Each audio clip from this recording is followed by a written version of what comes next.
ஜனாதிபதியுடைய பரிந்துரையினை நிராகரித்தது அரசியலமைப்பு பேரவை. நல்லூரில் திறக்கப்பட்டுள்ள அசைவ உணவகம் வேலன் சுவாமிகள் விடுத்துள்ள முக்கிய கோரிக்கை. ஆபத்தாகிறதா நல்லூர் ஆலய வளாகம், திரை மறைவில் பெரும் ரகசிய திட்டங்கள். இறையடக்கம் செய்யப்பட்டது ஆயர் பொன்னையா ஜோசப்பின் திருவுடல். மகிந்த கோட்டாபய ராஜபக்ஷவின் சகாக்களுடன் அனுர தரப்பு பேச்சுவார்த்தை. நினைவேந்தலை குழப்பிய இனவாதிகளுக்கு வழங்கப்பட்ட பதிலடி. இறக்குமதி செய்யப்பட்ட உப்பின் தொகை மாயம், சபையில் கேள்வி எழுப்பிய எதிர்க்கட்சிகள். சிங்கள பேரினவாதிகளின் செயற்பாட்டால் கோரப்பட்டது தமிழீழம். தொடர்பென விரிவான செய்திகள். கணக்காய்வாளர் நாயகம் பதவிக்கான ஜனாதிபதி அனுரகுமார திசாநாயக்கவின் பரிந்துரையை அரசியல் அமைப்பு பேரவை நிராகரித்துள்ளது. நம்பகமான தரப்புகள் என்று கோடிட்டு இந்த செய்தியை கொழும்பின் ஊடகம் ஒன்று வெளியிட்டுள்ளது. இந்த விவகாரத்தில் இருவேறுபட்ட கருத்துக்கள் எழுந்ததால் மத்திய குழுவின் உறுப்பினர்கள் வாக்களிக்க வேண்டிய கட்டாயம் ஏற்பட்டுள்ளதாக பேரவையின் தகவல்கள் தெரிவிக்கின்றன. அதன்படி வேட்பாளர்களுக்கு எதிராக 5 உறுப்பினர்களும் ஆதரவாக 3 உறுப்பினர்களும் வாக்களித்துள்ளனர். எதிர்க்கட்சித் தலைவர் சஜித் பிரேமதாஸ், அவரின் வேட்பாளரான நாடாளுமன்ற உறுப்பினர் அஜித் பி பெரேரா மற்றும் சிவில் சமூகத்தை பிரதிநிதித்துவப்படுத்தும் 3 உறுப்பினர்களில் ஒருவர் ஆகியோர் பரிந்துரைக்கு எதிராக வாக்களித்துள்ளனர். பிரதமர் ஹரணி அமரசூரிய, சபையின் தலைவர் விமல் ரத்நாயக்க மற்றும் தேசிய மக்கள் சக்தியின் நாடாளுமன்ற உறுப்பினர் அபுபக்கர் ஆதம்பாவ் ஆகியோர் ஆதரவாக வாக்களித்துள்ளனர்.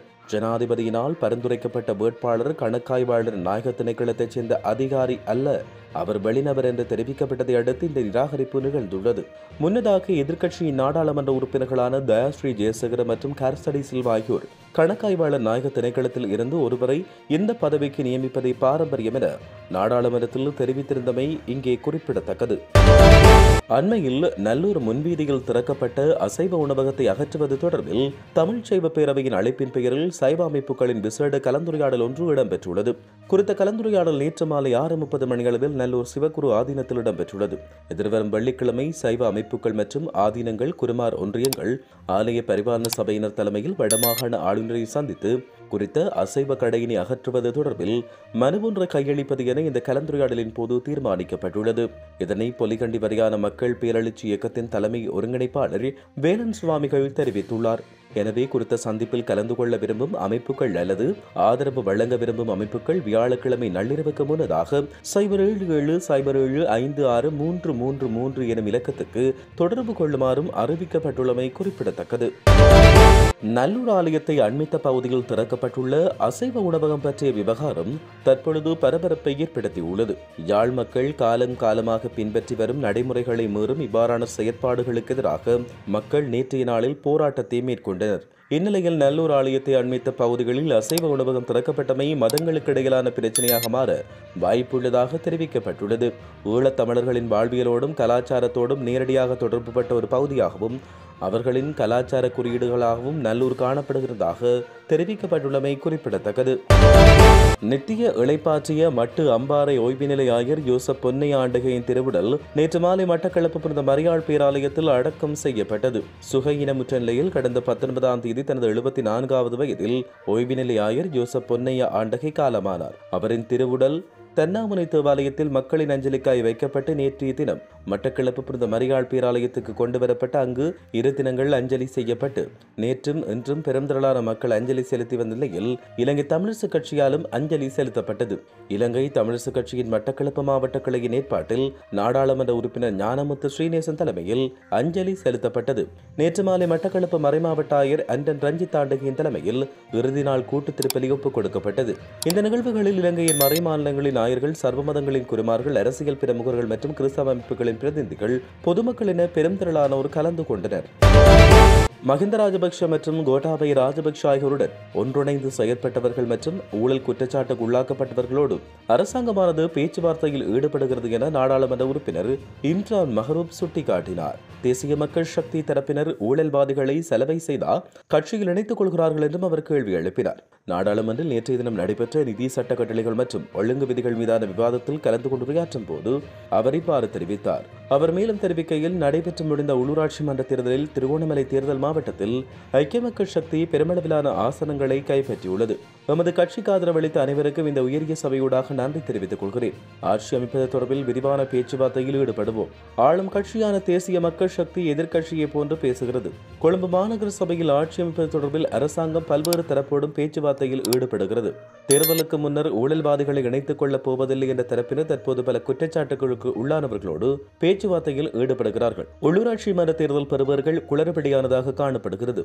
இதற்கு தேர்தல் முறைமை பிரதான காரணமாகும். இந்த சிக்கலுக்கு தீர்வு கண்டதன் பின்னர் தேர்தலை நடத்துமாறு அரசாங்கத்திடம் வலியுறுத்திய போதிலும் அரசாங்கம் அதை கவனத்தில் கொள்ளவில்லை என அவர் இதன் பொழுது தெரிவித்தார்.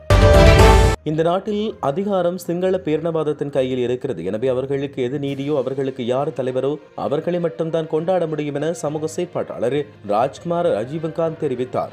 அவர் மேலும் தெரிவிக்கையில், நாங்கள் எப்போதும் நினைவேந்தலை முன்னெடுத்தாலும் சில இனவாதிகள் அதற்கு இடையூறு விளைவித்து வருகிறார்கள். இந்த வருடம் அவ்வாறு இடம்பெற்றது.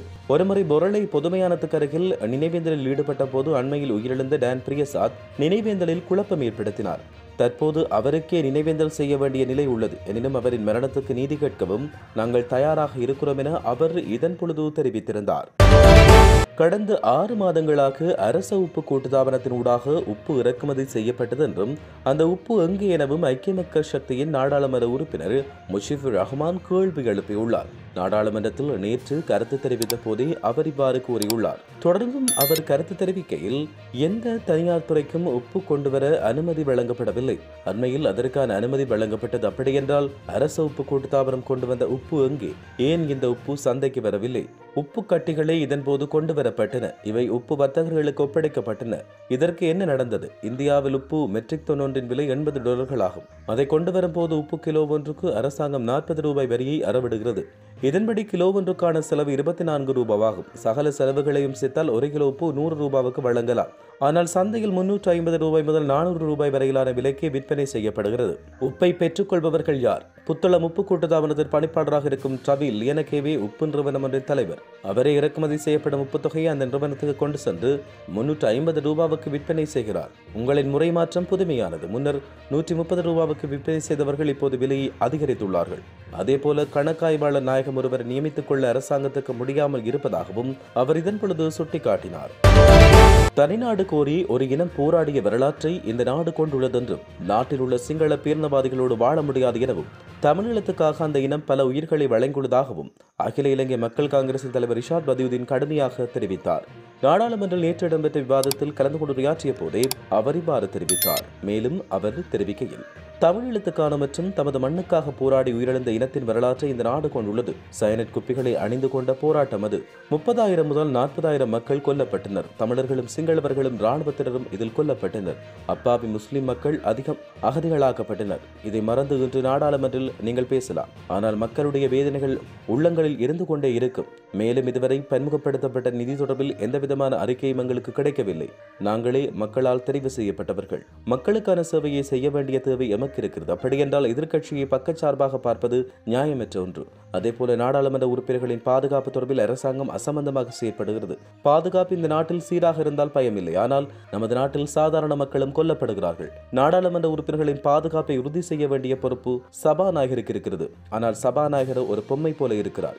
ஒரு நாள் கூட எதிர்த்தரப்பு நாடாளுமன்ற உறுப்பினர்களின் கருத்துக்களை கேட்காத சபாநாயகரை முதலாக நாங்கள் இங்கு காண்கிறோம். 24 ஆண்டுகளாக நாடாளுமன்றில் இருந்தும் இப்படிப்பட்ட ஒரு பொம்மை சபாநாயகராக பதவி வகிக்கவில்லை என அவர் கடும் துணியில் சாடியுள்ளார்.